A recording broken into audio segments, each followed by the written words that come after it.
निवडणुकीपूर्वी त्या लाडक्या बहिणी होत्या आणि आज त्या महिलांपैकी लाखो जणी अपात्र ठरल्या। आता प्रश्न हा आहे की नेमकं बदललंय काय? निवडणूक संपली आणि अचानक 81 लाख बहिणी अपात्र ठरल्या। हे राजकारण आहे की महिलांचा अपमान? काही दिवसापूर्वी तुम्ही लाडक्या बहिणी होता कारण त्यांना तुमची मतं हवी होती, तेव्हा नियम लवचिक होते, सगळं काही सुरळीत होतं। पण आता 81 लाख महिला बोगस आहेत। सरकारच्या आकडेवारीनुसार 2024-25 मध्ये या योजनेच्या लाभार्थी महिलांची संख्या 2,47,00,000 होती आणि 2025-26 मध्ये ती संख्या 2,38,00,000 आली।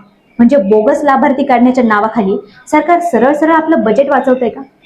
जर या महिला अपात्र होत्या तर तेव्हा त्यांना पात्र कोणी केलं? कारण तेव्हा वोट बँक जास्त महत्वाची होती आणि आता बजेटचा बोजा कमी करण्याची घाई झाली।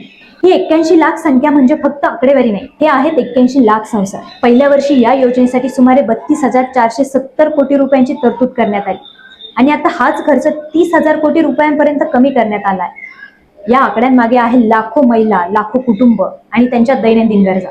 त्यामुळे या निर्णयामागचं वास्तव काय आहे याचं स्पष्टीकरण सरकारकडून अपेक्षित आहे।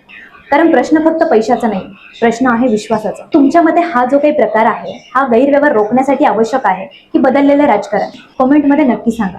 व्हिडिओ आवडला असेल तर लाईक करा आणि अशाच माहितीपूर्ण व्हिडिओसाठी चॅनलला सबस्क्राईब करा।